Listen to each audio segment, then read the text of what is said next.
Buenos días, mi nombre es Ángel Romero, soy estudiante del Instituto Politécnico Santiago Mariño y en esta ocasión les vengo a hablar acerca de la seguridad industrial. Ok, vamos con el primer punto. El primer punto que tenemos es qué es la seguridad industrial. Obviamente hay que definir. El concepto en sí de la seguridad industrial se trata de las prevenciones que se toman para poder así evitar los accidentes que podrían llegar a ocasionarse por descuido, por fallas, por casualidades de la vida. Puede suceder cualquier accidente y por eso que existe la seguridad industrial, que se trata de prevenir eso. Ok, pasando al siguiente punto, tenemos la norma de seguridad en las industrias. Estas normas se aplican en general a todas las industrias. Sin embargo, hablando específicamente en la empresa de Corporate, tenemos que todos los trabajadores que vayan a esa empresa necesitan trabajar con los materiales adecuados, la vestimenta adecuada y las herramientas adecuadas para poder llevar así una buena labor de ellos. Estas herramientas son una vestimenta holgada que sea determinada para cada campo en el que se vaya a trabajar. No es lo mismo trabajar en una oficina que trabajar en el campo. Depende de qué vestimenta, o sea, a qué ámbito, a qué campo tú vayas, vas a utilizar tal tipo de vestimenta. Eh, Otra de las cosas que podemos utilizar serían los zapatos dieléctricos. Esto quiere decir zapatos que no contienen metales, ya que el metal es una fuente que transmite la electricidad y es lo que menos necesitamos para poder prevenir los accidentes, ya que si estamos utilizando algunas botas con metal, algún equipamiento que te contraiga metal, podamos tocar algo de la electricidad, toma corriente, una línea, cualquier cosa, y esta nos puede llegar a nosotros y de allí podrían suceder cosas malas. Otras algunas cosas e implementos que podemos tener serían gafas, cascos, seringas o soportes de seguridad. Y para mí una de las cosas más importantes que hay que tener aquí son los guantes. ¿Por qué? Se preguntarán. Para cuando uno va a tocar una línea, a cambiar, existen las líneas que pueden desactivarlas para poder manipularlas y existen otras que no se pueden desactivar. Siempre van a estar activas. Al nosotros manipular una línea activa tenemos que tomar todas las precauciones. Normalmente cuando no se puede desactivar una línea es porque es algo masivo, algo que transmite demasiada corriente y no se puede apagar como así, porque si la apaguemos, apagaremos toda la ciudad. Normalmente ronda desde los 34.000 voltios en adelante. Una cantidad excesiva, demasiada. Si nosotros llegamos a tocar un cable con eso, seguramente moriríamos al intento. Por eso siempre hay que tomar las mayores precauciones, que son los guantes, unos guantes especiales que son de un grosor bastante ancho, por así decirlo, para poder evitar el contacto con la electricidad. Muchas personas, trabajadores de empresas, han cometido el error de trabajar esto sin guantes. Algunas personas que tienen bastante experiencia saben cómo mover las líneas, o no en sí tiene que ser específicamente la línea, cualquier aparato que contenga corriente.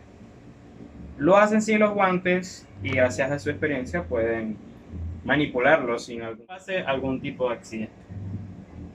Ok, siguiendo al siguiente punto, tenemos los riesgos que se encuentran al trabajar en este ámbito.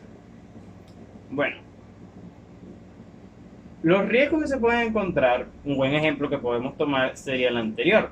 Esto sucede normalmente por la desobediencia de las personas en no cumplir las reglas. Aunque a veces no siempre es esa razón, a veces es que no, las empresas no cumplen con los materiales para poder ofrecerles a los trabajadores y que ellos puedan hacer su buena labor.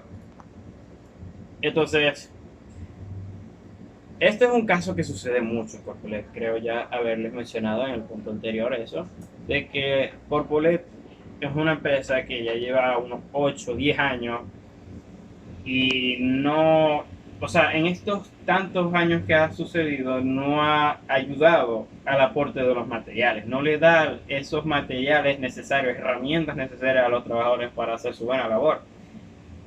Se han quejado muchos trabajadores ya que hay una gran cantidad de muertos por los problemas que han sucedido, los accidentes que se ocasionan gracias a no tener los materiales.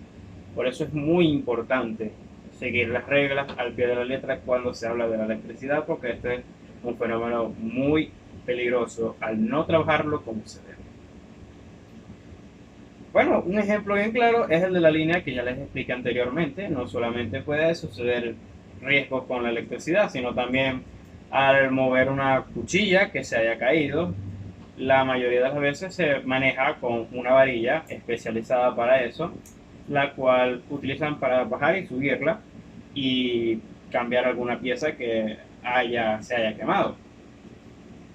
Es muy normal que con las lluvias o los truenos, centellas, cualquier cosa le caiga a una parte de las cuchillas y esto provoque que se queme alguna pieza. El proceso sería bajar la cuchilla, quitar la corriente, para poder así trabajarla y arreglar lo que esté quemado o el problema que esté sucediendo y después volver a subir con la misma varilla. Bueno, ya saliéndonos un poco del tema, podemos hablar de los elementos de las líneas de transmisión. Esas son las cosas que contiene una línea de transmisión y podemos encontrar en ellas los conductores, las estructuras de soporte, los aisladores, accesorios de ajuste de aisladores y estructuras de soporte, cables de guarda que son utilizadas en las líneas de alta tensión para poder protegerlas de descargas atmosféricas. Dependiendo de su función, las líneas de transmisión eléctrica pueden clasificarse en líneas de transmisión y líneas de distribución. Las de transmisión son las que se encargan de mandar desde la parte que se genera la electricidad hasta las partes de distribución. Y las líneas de transmisión, como su nombre indica, se trata de distribuir por toda la ciudad o el lugar de donde se esté, o sea, donde vaya a ser destinada la electricidad. Como por ejemplo el ejemplo del caso de Corpolet, se trata de un generador que tiene pasar la energía al centro de distribución y del centro de distribución a todos los hogares a nivel nacional de Venezuela. Y así es como se llega a transmitir o hacer el proceso. Se trata de un generador, cables de conductores y de allí al lugar donde se va a poder consumir la energía, por así decirlo. Ok, pasando al siguiente punto, tenemos Corpolet en sí. ¿Qué es Corpolet? ¿Qué es esta empresa? Corpolet viene siendo una fusión de varias empresas que anteriormente nuestro expresidente llegó a juntar para poder así hacer una en todo conjunto y poder dar un mejor servicio, por así decirlo. Esta fue creada en el 2007 por la fusión que ya les he comentado. Y algunas de las empresas, fueron 12 empresas en total, pero sin embargo las más importantes, por así decirlo, las que aportaron más fueron estas: la Electricidad de Caracas, EDC, llamada Energía Eléctrica de Venezuela, Enelven, es una empresa algo vieja. Empresa Nacional de Generación Enagen, también muy vieja. Tenemos la Compañía de Administración de Fomento Eléctrico, CADAFE, y tenemos también la CBG Electrificación del Caroní, que es EDENER. Todas estas se juntaron y así pudieron formar lo que es ahora Corpolet. Bueno, esto ha sido todo, por así decirlo. Les doy muchas gracias por haberme prestado atención y que gracias a esto que les acabo de explicar hayan tenido un mejor conocimiento del tema y puedan tener estos conocimientos claros para alguna situación que se les pueda presentar en hacer esto y tomen sus precauciones necesarias para poder realizarlo. Siempre hay que recordar que esa es la base de todo. Hay que ser precavidos ante todo para poder así evitar algún accidente. No hay que ser apresurados.